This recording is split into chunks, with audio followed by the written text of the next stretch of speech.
Hola, buenos días, ¿qué tal? ¿Cómo estamos? Hola, Listo. parece que estamos un poco desfasados. Hola, ¿qué tal, Víctor? Muchas gracias, buen día.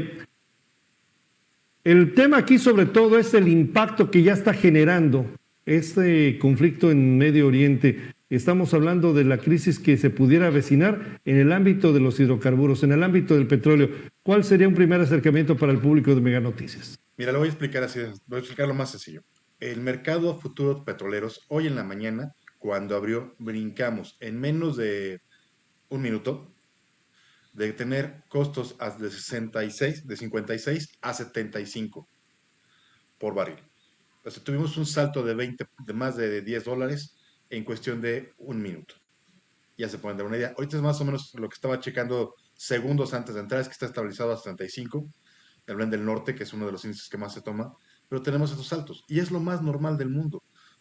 Precisamente por Hormuz pasa el 20% del total del comercio petrolero. Ahora sí, aquí hay que entender algo, principalmente va para China, pero al momento que tienes este bloque pasado, este bloque cerrado, van a tener que dar toda una vuelta impresionante, van a tener que rodear otros cabos de Buena Esperanza, van a tener que rodear media parte del mundo, y con esto todos los traslados de petróleo se incrementan alrededor de 2 semanas, 2 a 3 semanas. Entonces todos los costos se incrementan. Las aseguradoras ya les dijeron a las flotas navales, no cubrimos nada que pase por el estrecho de Hormuz. Háganle como quieran. Si pasas por ahí, no tienes seguro y se acabó.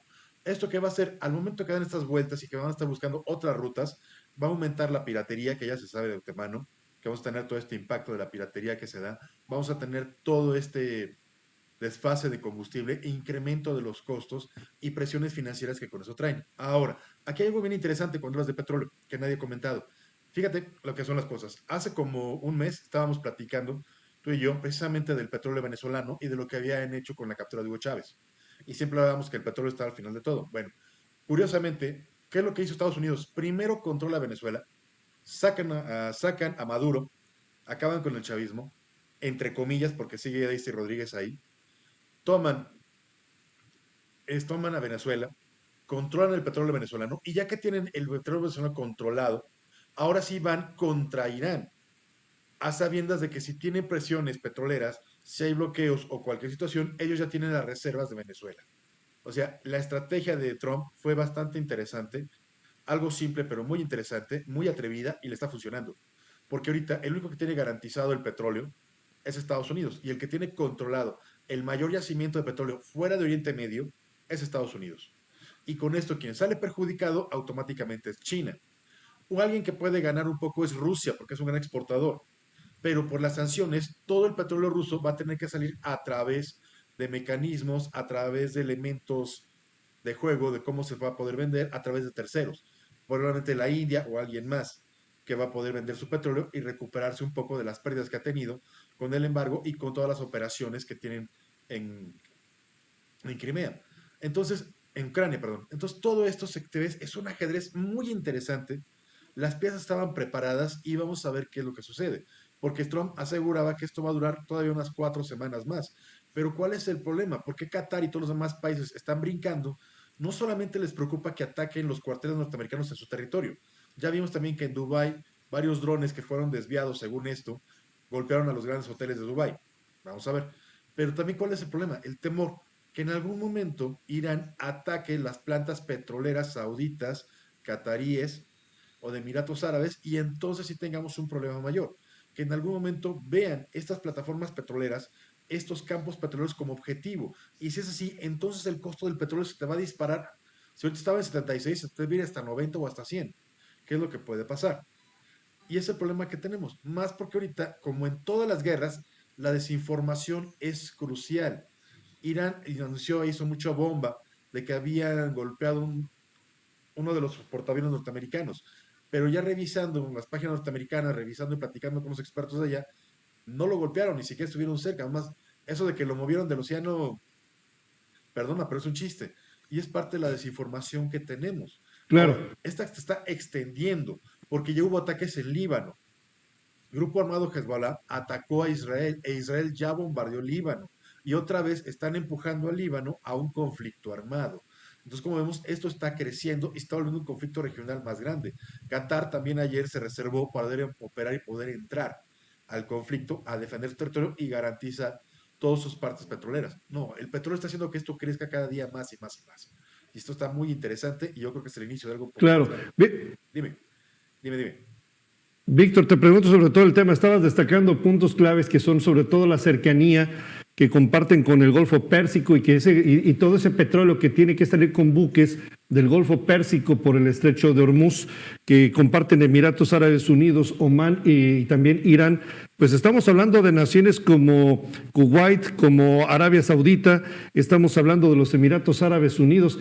¿Qué papel, además de la amenaza que estabas destacando, qué papel estarán jugando también en este conflicto que se vive entre Irán, Israel y Estados Unidos? Ese punto es bien interesante, qué bueno que me preguntas.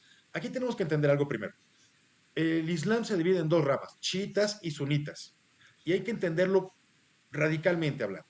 Hay que entenderlo de base, no solamente en lo político, también en lo religioso. Los países que acabas de comentar son sunitas. Irán es chiita. ¿Qué diferencia hay para empezar el concepto del mártir? Los chiitas, por eso al ayatollah lo proclamaron mártir, porque es lo mejor que se puede hacer.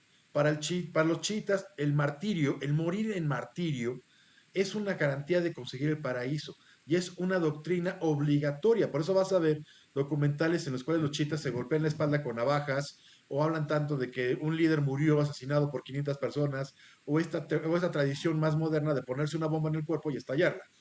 Es una visión del Islam muy diferente, un tanto diferente a los sunitas. Los sunitas no son tan radicales en esa cuestión y los sunitas se han abierto más a Occidente, los chiitas no.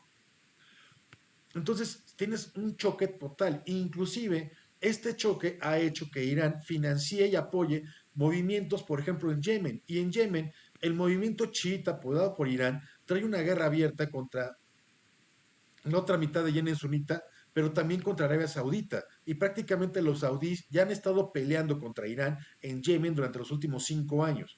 Al mismo tiempo, los iraníes apoyaron movimientos chiitas para tumbar el rey de Jordania e inclusive hasta asesinaron a un sobrino de él.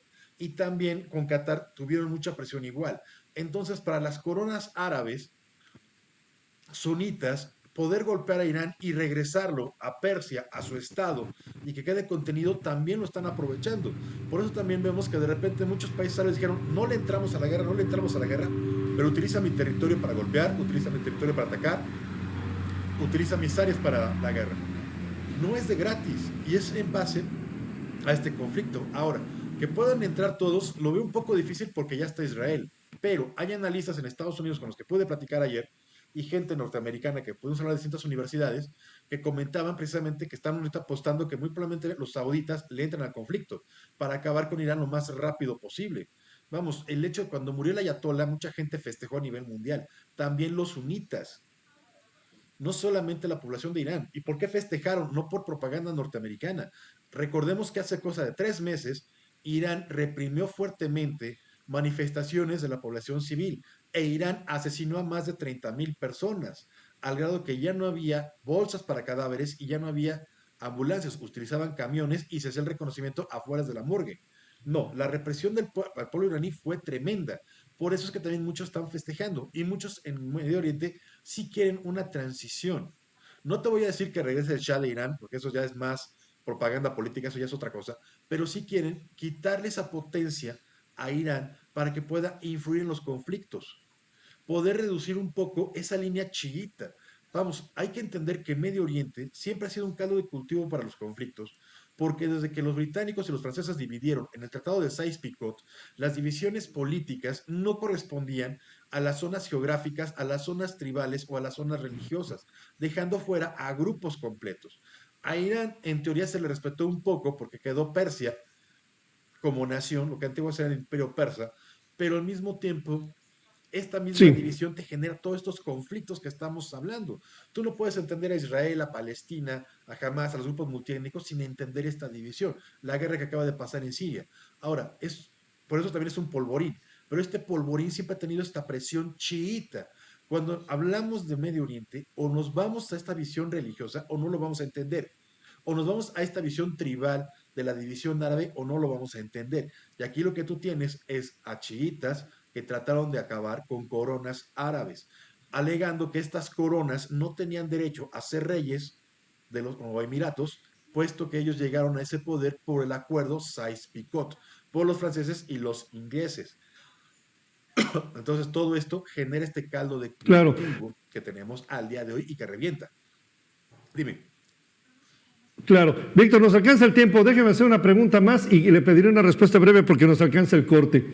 Con este asunto del petróleo, y por cierto que Pemex está registrando una reducción importante en los montos de deuda, ¿alguna importancia tiene este conflicto para México? ¿Hay un área de oportunidad para México? Sí, porque si incrementa el costo de petróleo, Pemex aumenta su ganancia, que aunque es corta, aumenta, y con eso puede reducir un poco sus pasivos. Esa es la buena. La mala, gasolina, gas LP, gas natural, van a subir. Y probablemente también la electricidad. Bien. Así te lo Pues ahí están los comentarios de Víctor Valdivia, analista económico y político, a quien agradezco como siempre la oportunidad de tenerte en este espacio. Víctor, muchísimas gracias. Gracias a ti. Hasta luego. Gracias, muy amable. Vamos a corte, regresamos con más. Es Mega Noticias Informa. Listo, gracias. Víctor, muchas gracias. Buen día. Hasta luego.